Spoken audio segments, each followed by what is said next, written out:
Matthew Crawford, welcome back to the show. Thanks for having me.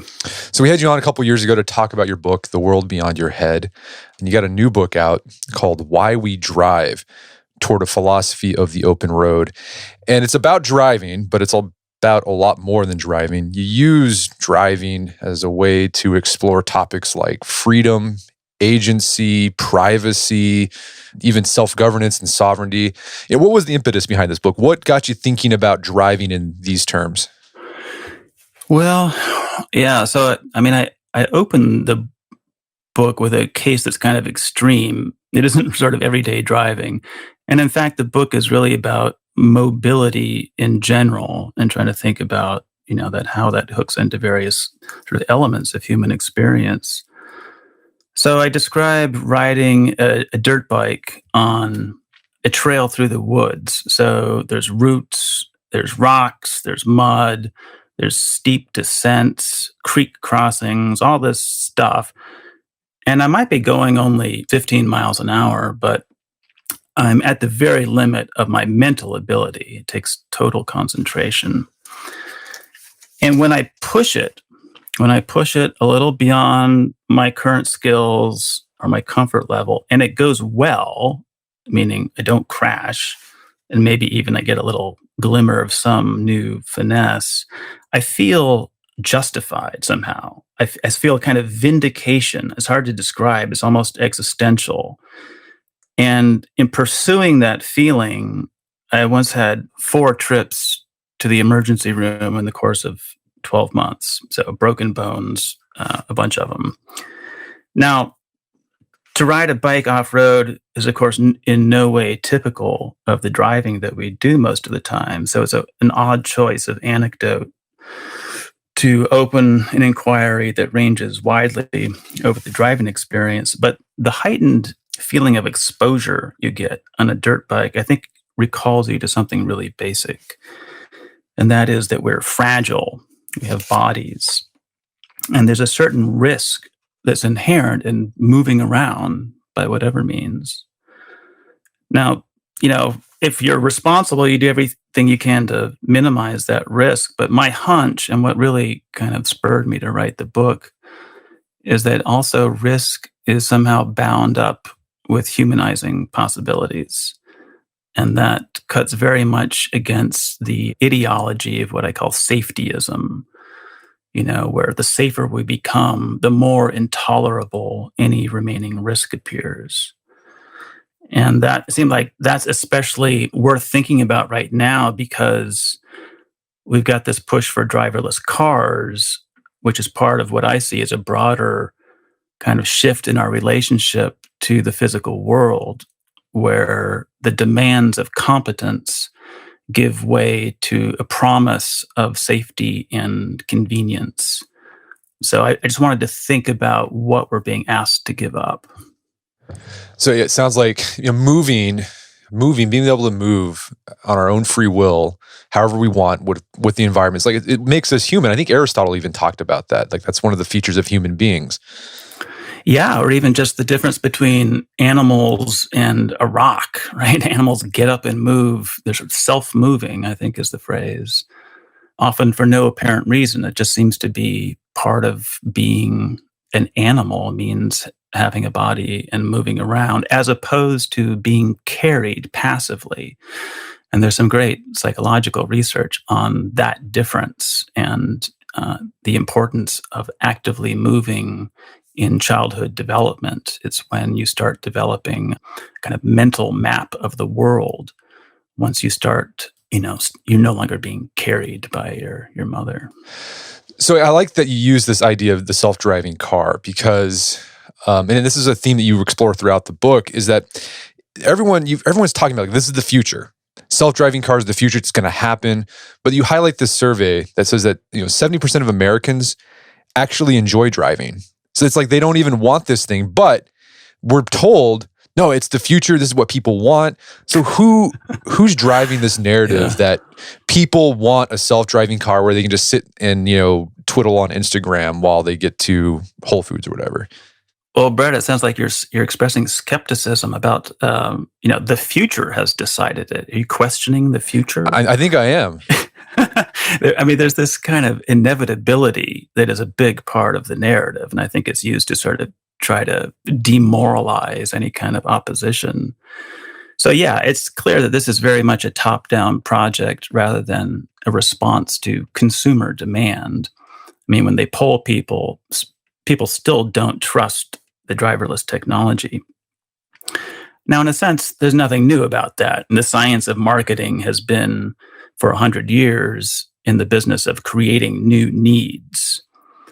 But I think this time is a little bit different because what we're talking about is a radical monopoly on how we get around. And I think we'll get into that in this conversation. It's because, human beings and robots are not going to be able to share the road together gracefully. So it's like we're going to have to get out of the way for them.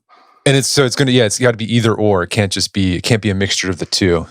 That's what's emerging, from all the efforts thus far to make driverless cars work in an urban environment.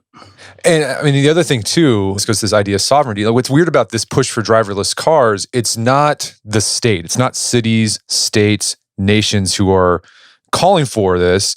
It's private companies like Uber or Google saying, this is what we're going to do. And it's like, hey, I didn't vote for that. But it's like, well, no, this is what we're going to do.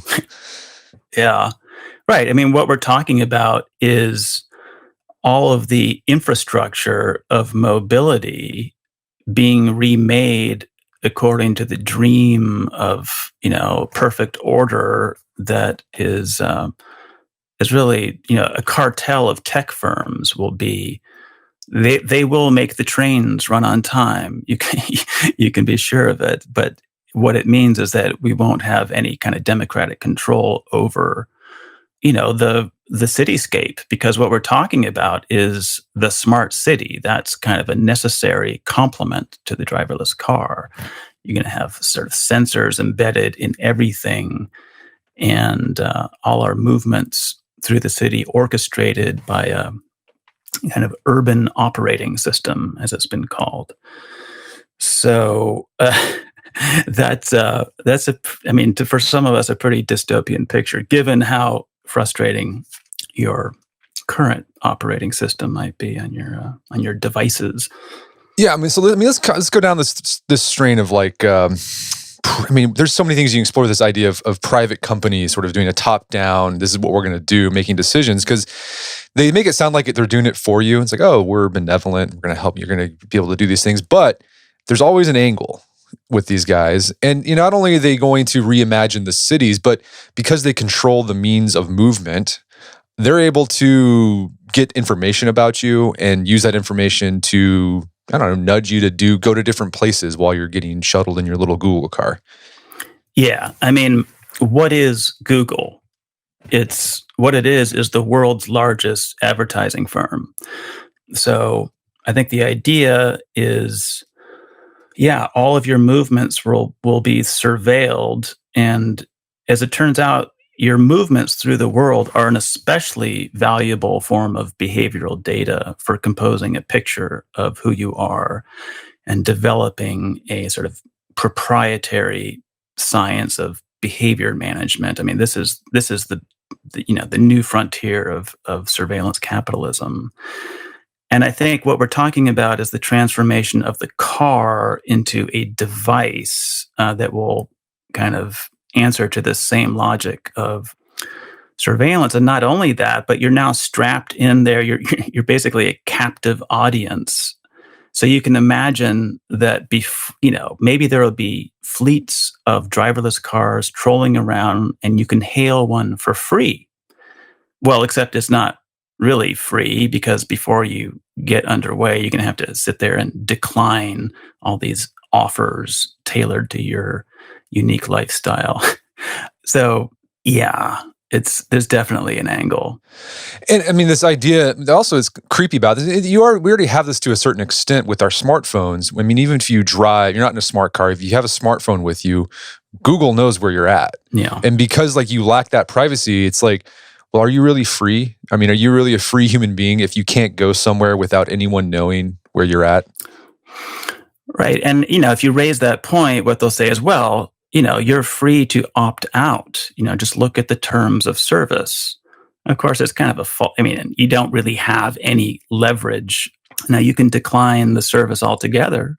You could get by without a smartphone, right? But the whole world has organized around these things. And so you would take a genuine kind of countercultural orneriness to fully opt out of these things. And the terms of service are very one-sided. I mean, to fully know what you're agreeing to, you'd have to read, sometimes literally dozens of contracts, because that data is packaged and turned into sort of prediction products used to predict your future behavior. And these are traded on a behavioral futures market in real time, even as you're, going through the world.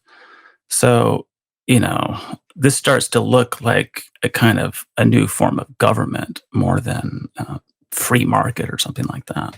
Right. But it's a government that you have no say in, basically. Exactly. Right. What are you going to do? Like, throw the bums out in the next election? I don't think so. Well, another thing you highlight in the book about how governments and corporations have worked to modify the way we move ourselves, and in the process we lose something. You talked about like this idea, like you don't see really clunky cars on the road anymore, and it's because, or even like in driveways, and if you do, it's like, oh man, it's on cinder blocks, it's an eyesore. The homeowners association's going to send you letters, but it's because there's been this movement within the governments and corporations to this like cash for junkers program, where we get old cars, off the streets, off the driveways, and they'd say it's for environmental reasons, but then you're like, well, what's the angle here? They're always thinking, what's the angle? Yeah. So, right. So it's interesting. This started back in 1990, and the first cash for clunkers program was started by Unocal, which is an oil refining company. And it was sort of an experiment. They were facing the need to have expensive retrofits to their refineries to clean up their emissions. So they tried this PR stunt where they said, we're going to destroy, well, it went like this. Anyone who wants to give up their old car, meaning before 1971, we will give you $700 and a month-long bus pass. And the idea was that it's the old cars responsible for most of the pollution. And this led to, a lot of rust-free Southern California old cars being destroyed. Now, the bigger picture here is that as this caught on, in a lot of different states, and it actually created this regime of carbon trading, where sort of all sources of carbon emissions are considered fungible or equivalent.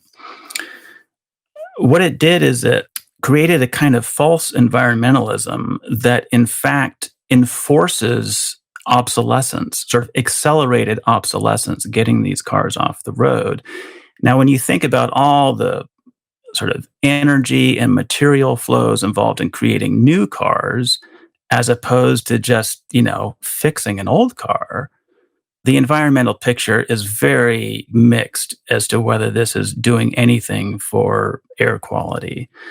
And I actually was involved in air quality stuff as a physicist a little bit back in 1989. So I was kind of right there as this was going on in Southern California.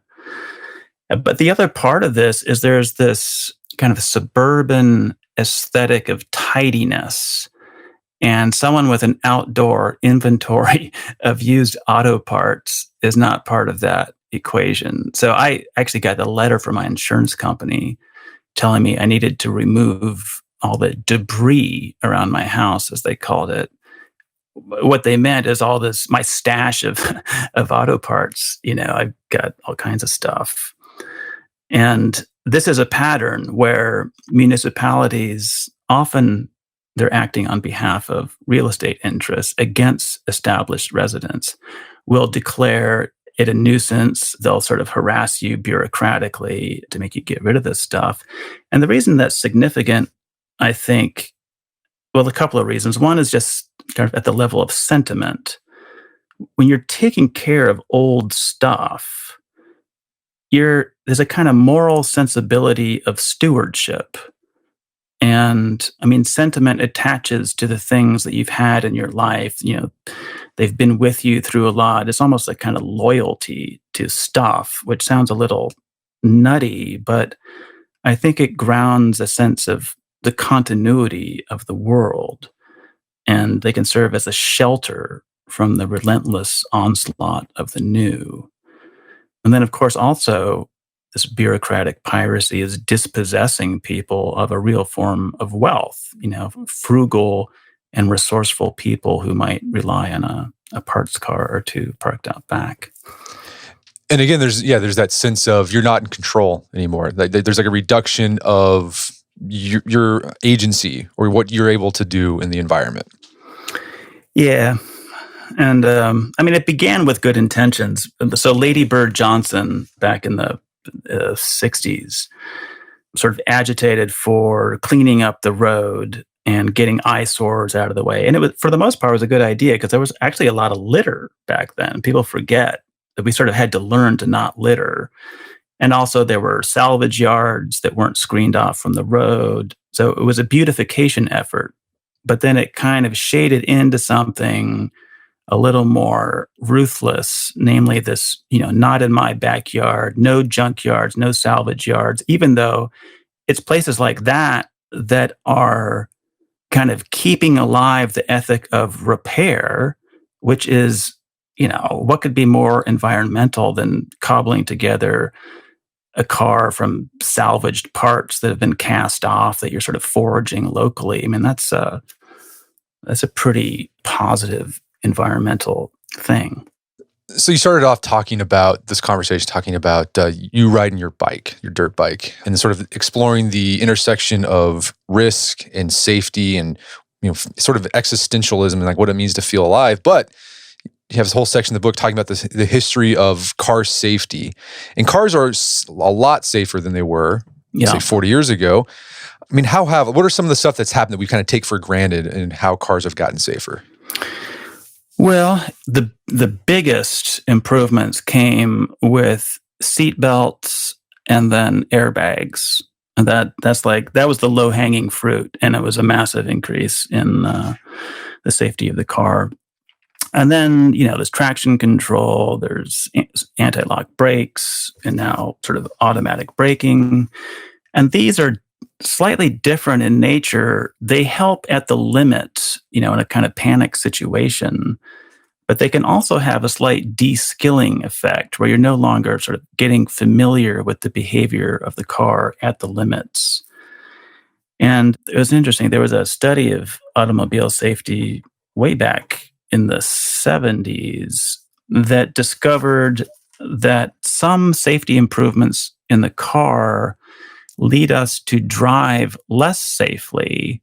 And the idea is that we have a risk budget. So if we're getting more safety from the car itself, we feel like we don't need to drive as safely. So it's a kind of a messy picture when you consider the effects of safety improvements in the car itself on driver behavior. And certainly now with the sort of partially automated driving, I mean, you'll see videos on YouTube of Tesla drivers going down the freeway reading a newspaper or something. Of course, the fine print tells you have to be ready to reassume control at any moment because the automation really isn't at the level you can just trust it to take care of things. But that's not realistic to expect people to do that. They're going to get interested in something else. Well, the other thing too is with those sensors that tell you if you're drifting into another lane. Yeah. What happens is it's a safety feature, but it can actually make you less safe because instead of paying attention to your environment, you're paying attention for the signal that says you're about to mess up. And they found this also in airplanes. As airplanes have gotten more automated, they found this with pilots. Instead of actually focusing on what's going on in their environment, what their automation does is it trains them to just focus for the signals to let them know that something's wrong. Yeah, they call that task inversion. Right. So instead of, paying attention to what the plane is doing, you're just listening for these little chimes and beeps. Another problem is that sometimes it's chiming and beeping at you so gratuitously that you just tune it out. So there's a whole literature. It's called the human factors literature on this problem with airplane pilots, and now we're kind of starting to develop a similar literature for driverless cars. But I think we need to get a little bit into kind of the logic whereby human beings and robot cars are not going to be able to share the road. Should we get into that? Yeah, let's get into it. Let's talk about that. Yeah. So there was this one incident where a Google car came up to an intersection, and it was a four-way stop. And so it stopped and it waited for the other cars to come to a complete stop before it went through. But of course, that's not what people do. So the Google car just froze and got sort of paralyzed and melted down. I mean, sort of software meltdown. And what the chief engineer who was in charge of this project said he had learned from it is that human beings need to be less idiotic. By which he meant, of course, they need to behave more like robots. And that's an inference that comes very easily if you think that the mind is basically an inferior version of a computer, namely sort of following rules. That's the picture of reason that they have here, that reason consists of following rules, and we don't do it very well. But what do you see at an intersection? Well, you see people make eye contact. Maybe one person sort of waves the other through in those ambiguous cases of right-of-way. There's almost a kind of body language of driving. So here's a form of intelligence that is socially realized by people together. They're cooperating. They're working things out on the fly. It's a little bit improvisational. It's a little bit messy, but for the most part, it works just fine. But that kind of social intelligence is very hard to replicate with machine processes. So the conclusion is, well, either humans need to become more like computers, which is not going to happen, or we need to clear the road of the humans to make the machines sort of operate smoothly according to their own kind of method.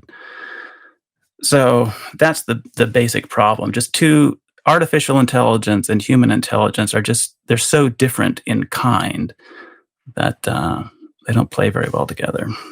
Yeah, and that idea that driving is a very social thing, even though we don't think of it as social because we're sort of in our little bubble.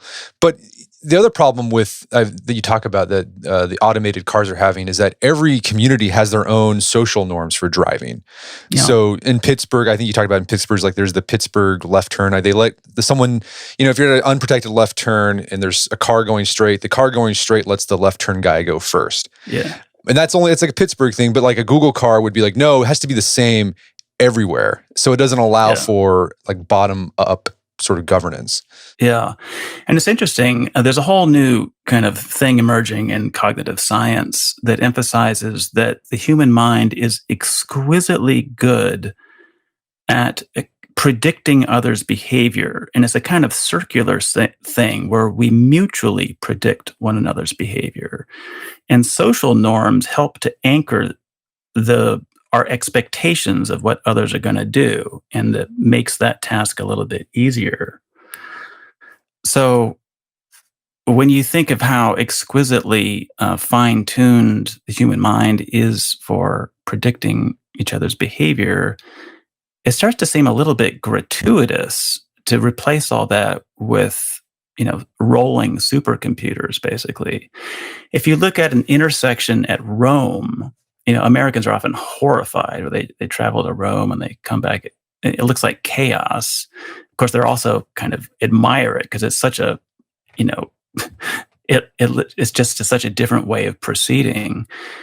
And so it's very improvisational. They're not really following any kind of rules, at least not any rules that would be apparent to you or me as a visitor. But here's the interesting thing, that the traffic fatality rate in Italy is actually lower than it is in the United States. Now, if we had driverless cars, from an aerial view, an intersection might actually look quite a bit like the Italian intersection because you wouldn't have to have stoplights, right? The cars would just mutually adapt and find their way through. But at this point, it starts to look like we want to spend billions of dollars in order to recreate the flow and efficiency of an old world intersection, which it seems like a failure to appreciate that human beings have already solved this problem, and they're pretty good at it. So let's talk about, let's get a little bit more, we've been talking sort of big picture, societal stuff, but let's get a little bit down to the more personal. So one of the things about you talk about how cars have changed, the experience of driving your car has changed, and you talk about the difference between this hot rod, 60s VW Beetle bug that you worked on yourself and the way it drove, between a high performance and Audi RS3. When you drove those two cars, like what was the difference? How does it feel different to drive a modern car compared to an old car? Well, for one thing, an old car lets you know right away if you've done something wrong. So, there was more than one occasion when I almost rolled the bug. And, it's crude, right? It's very direct mechanical connection to the road, which makes it exciting to drive. You're not insulated from the road by all these sort of forms of electronic mediation that dampen out all the sort of fuzzy information that's usually coming into the seat of your pants from the road. With a car that's really light and primitive and everything is sort of direct mechanical connections, after a while, it starts to become almost like a prosthetic. In other words, it kind of disappears from your awareness and you're just feeling the road. So think about the process of learning to play ice hockey, where initially the stick and the puck is all very awkward and obtrusive, and you have to look at the puck. And but eventually, as you become more skilled, the stick essentially becomes an extension of your own body, and you can feel the state of the puck through the stick. And so the stick just disappears and becomes a kind of transparent conduit for both your intention on the puck and for sensing the puck. Whereas in a modern car, when everything is passing through electronic mediation, it means that the only way you can stay informed about the state of the car and the state of the road is through various representations. So you get these, chimes and little bit of text on the dashboard. So I had a Scion XB, and for the first 5 years, I had no idea why it was beeping at me when I went around corners kind of fast.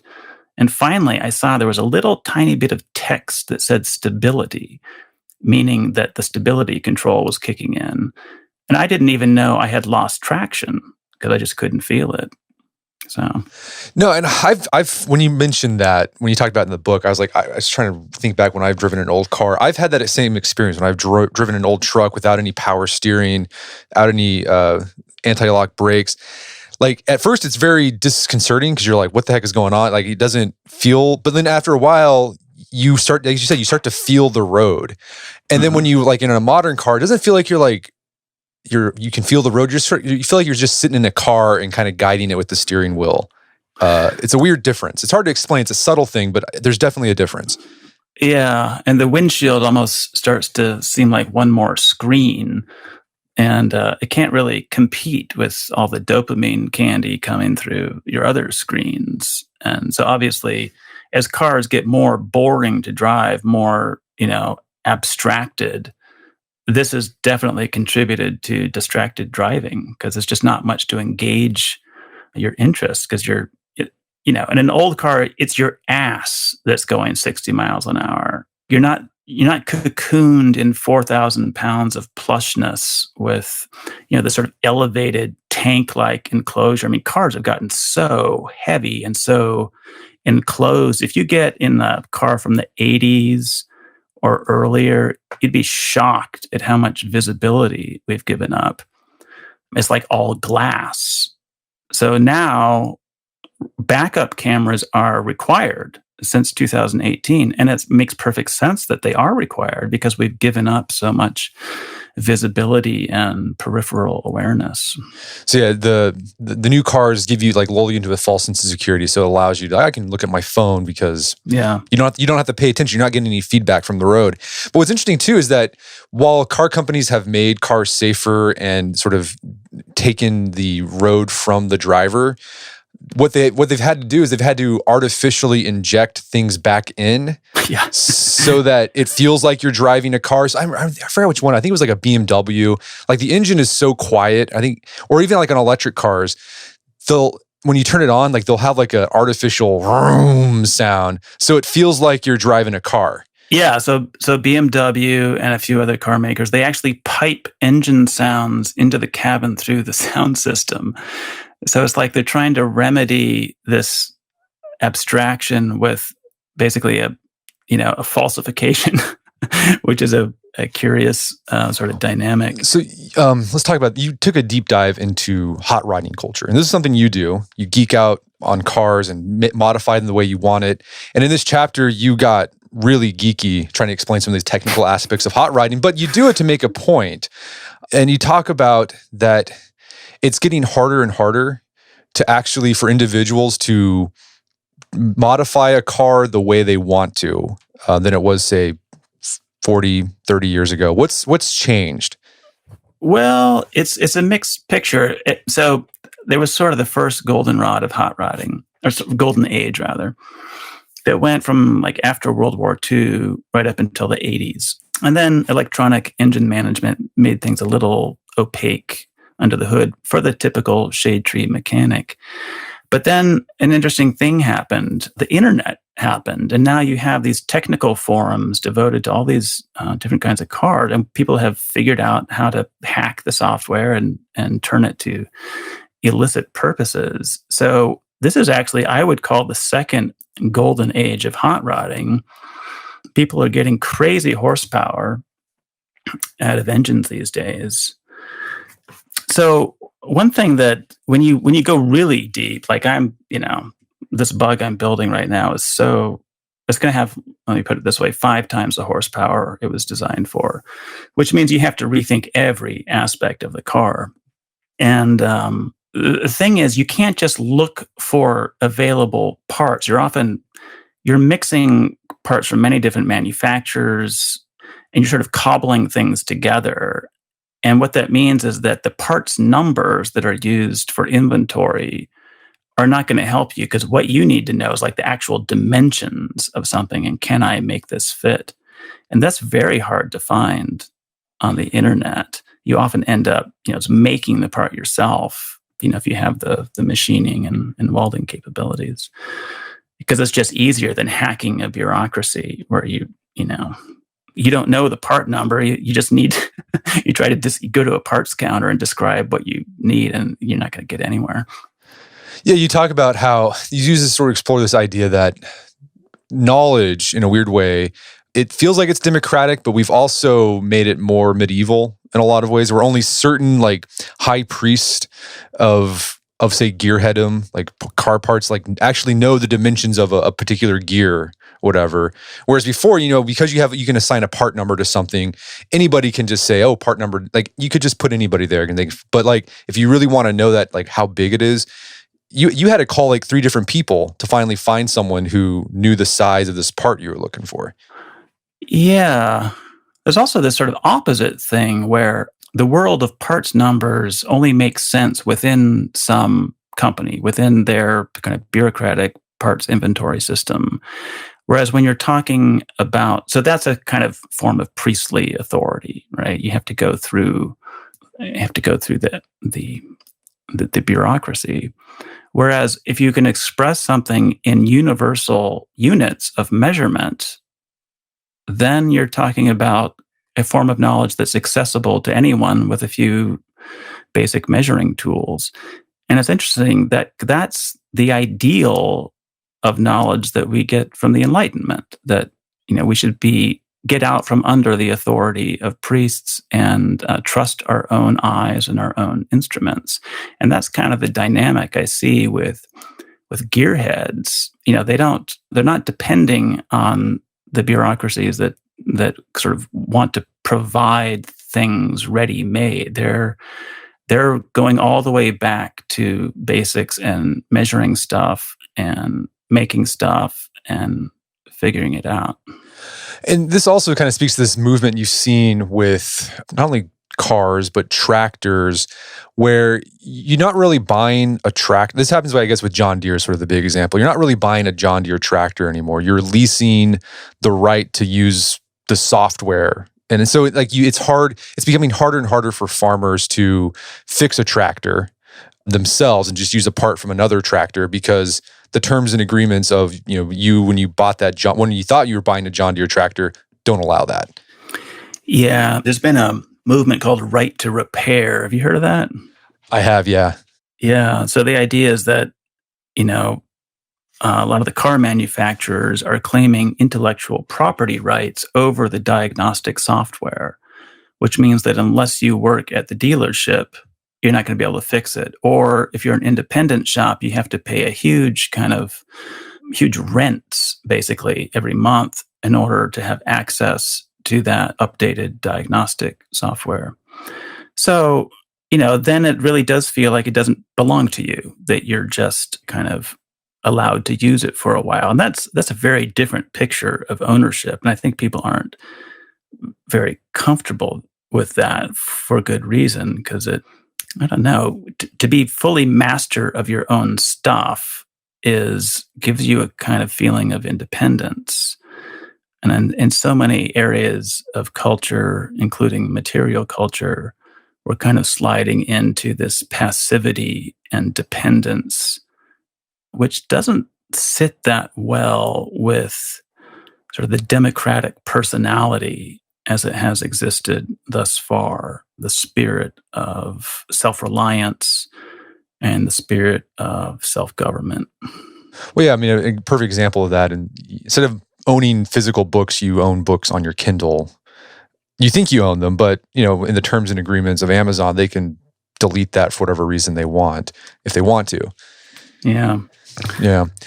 So I thought one of my favorite sections is when you explore this idea of play. Yeah. And you use, drifting. You use demolition derbies, soapbox derbies to explore this idea. And we typically think of play as just sort of light and frivolous, which it is. But you use these driving sports to highlight the fact that play can be very aggressive and competitive. Can you flesh that out a bit for us? Yeah. So play, so I rely a lot on this Dutch historian who wrote a book about play as the basis of civilization. So he says that to dare, to take risks, to endure tension, this is the spirit of play. So it's a mix of hostility and friendship combined. So he found this in sport, in ritualized combat, in competitive dances and stylized insult trading and boasting matches. Think of the rap battles of the 90s, right? He talks about the human need to fight, and he connects that to the need of man to live in beauty. And I want to read a passage from him because it's just so great. This is Huizinga.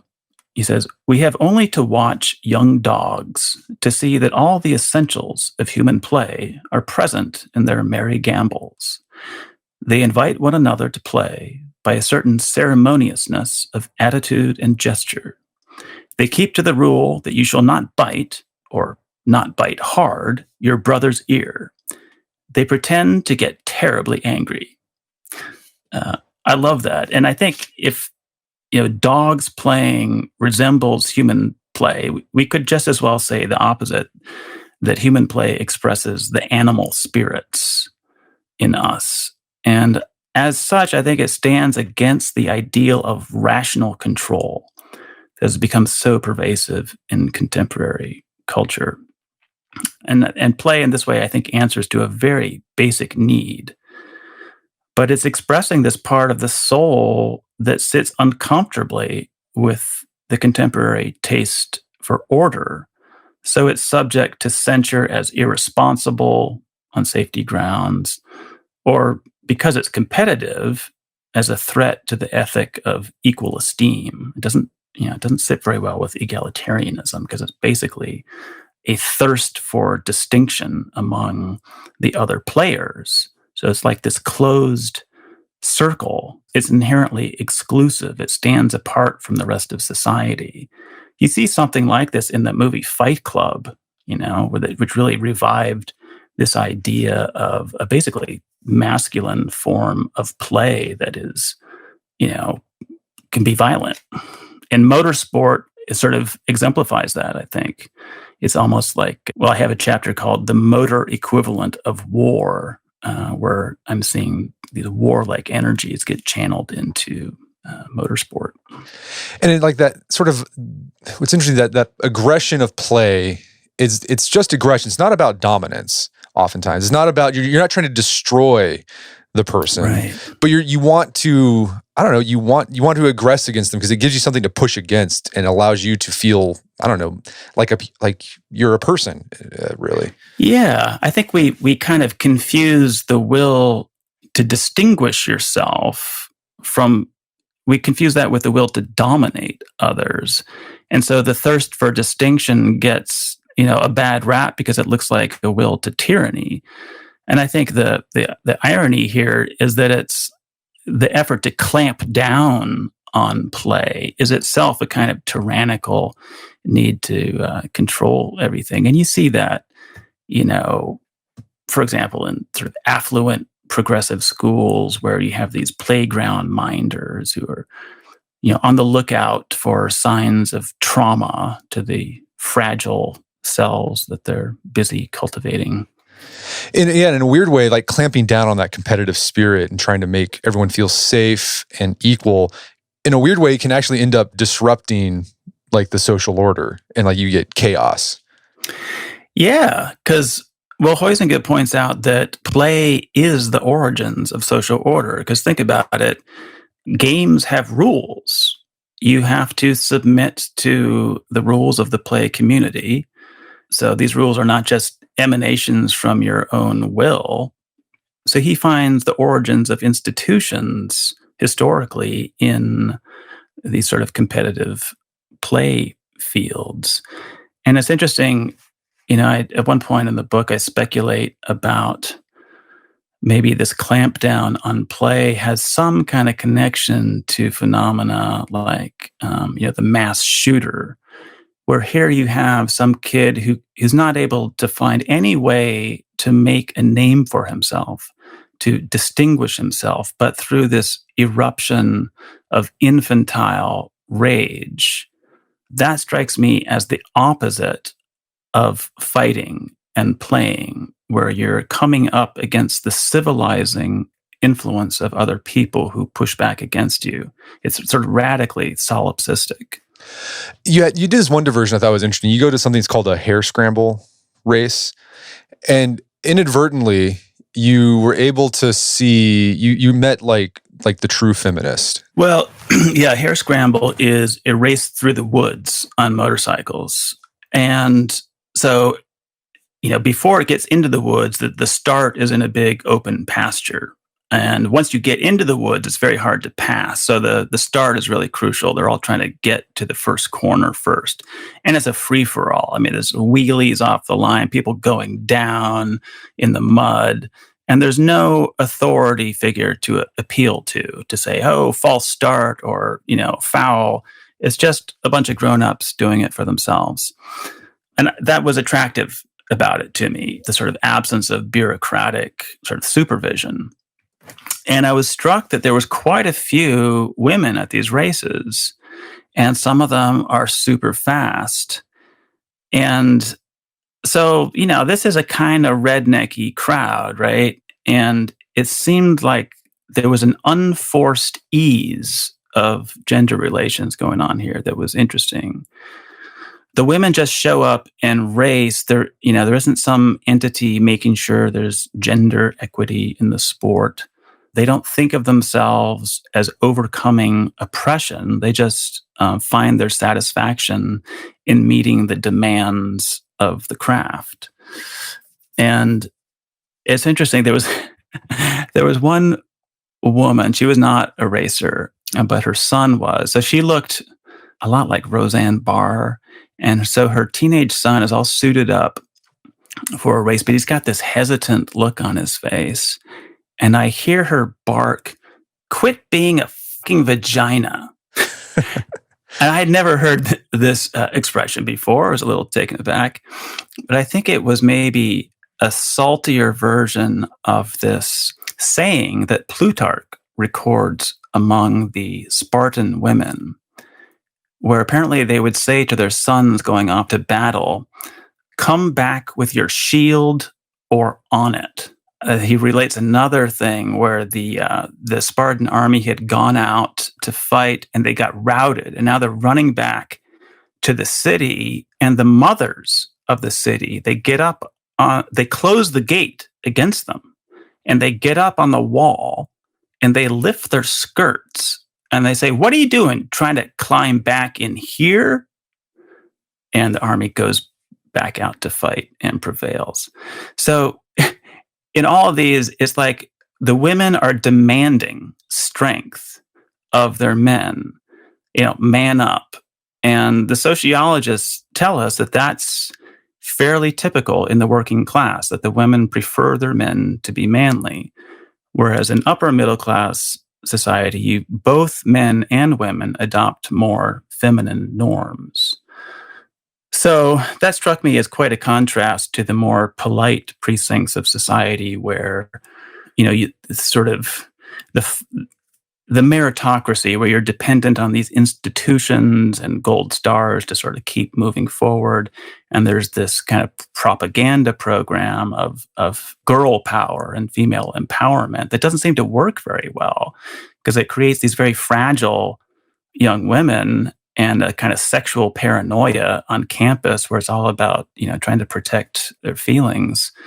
So the contrast was really striking, and it was a nice picture of a community kind of working things out for themselves that I think we kind of do well to keep it, in mind as a kind of, for a critical perspective.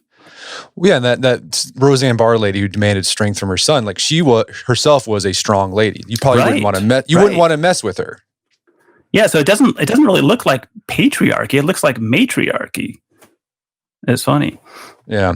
Well, this idea, so I want to hit on this really quick. This idea of these races that you go to, they're often self-governed. There's not some corporation putting them on. It's just people getting together and doing it. And you talk about how you're seeing less and less of this these days because people have forgotten how to self-govern. Like that idea de Tocqueville saw in Americans. Americans can get together and they do things together without some government or some entity telling them to do that.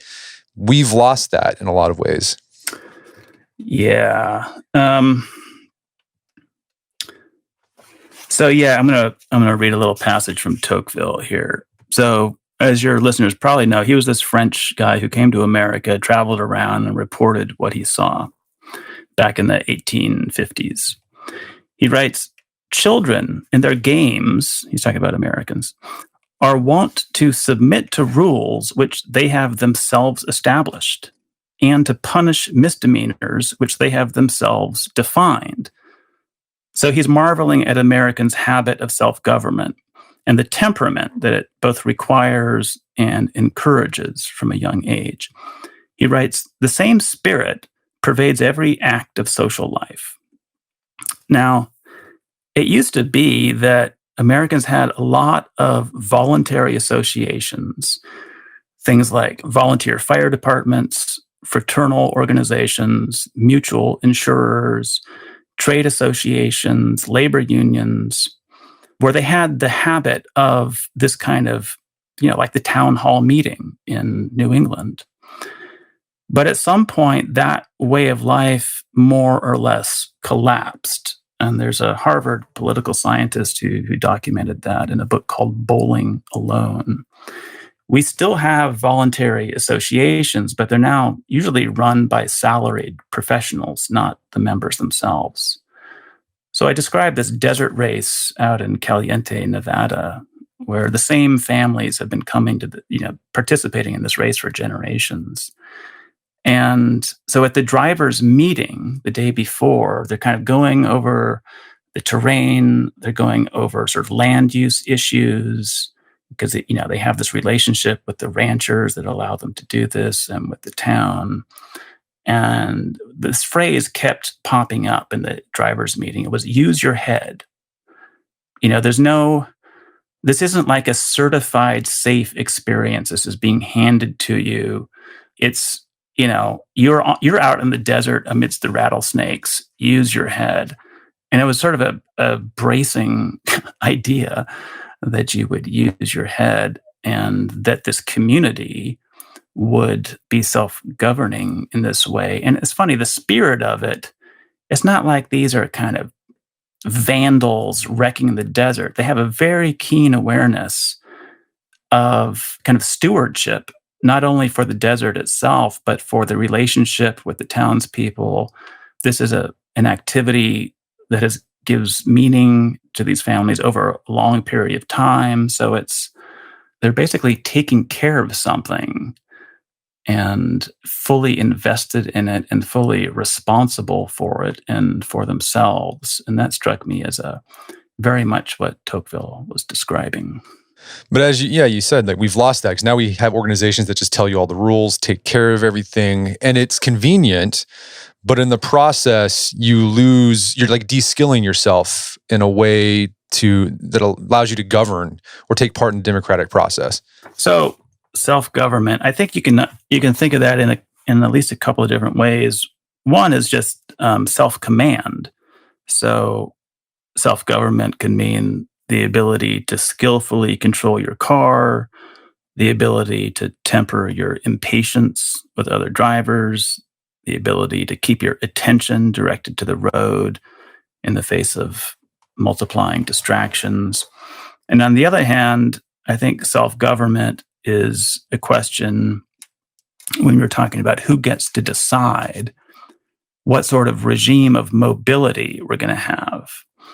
And these two different senses of self-government they imply one another. So for example, if we're so distracted behind the wheel that we're already driving as if our cars were self-driving, I think that suggests we need some benevolent entity to step in and save us from ourselves by automating the tasks that we're no longer capable of doing for ourselves. So I guess my book is an attempt to kind of defend everyday practices and the forms of intelligence that are on display in them if you look closely, and say that in fact we're pretty good at cooperating and improvising when we're left kind of to our own devices. Now, this is not simply a libertarian argument, because one thing that's most impressive to me on the road is the kind of social trust that you see. And that's not a concern you see much articulated by libertarians. So, for example, if you're leaned into a blind curve on a 2-lane country road on a motorcycle, it becomes very clear that the road is a place of mutual trust. And I think that's one of the most interesting things about it. So I guess I'm trying to understand this fragile thing while it still exists in sort of little pockets of daily life like driving. And maybe such pockets can hold clues that could guide our hopes for the renewal of social trust more broadly. Well, Matthew, where can people go to learn more about the book and your work? Well, the book is called Why We Drive, and it's just out, and it's sold wherever fine books are sold. Yeah, so check it out. Fantastic. Well, Matthew Crawford, thanks so much for your time. It's been a pleasure. Yeah, thanks for having me, Brett. My guest today was Matthew Crawford. He's the author of the book, Why We Drive. It's available on Amazon.com and bookstores everywhere. You can find out more information about his work at his website, MatthewBCrawford.com. Also, check out our show notes at aom.is/whywedrive, where you can find links to resources where you can delve deeper into this topic.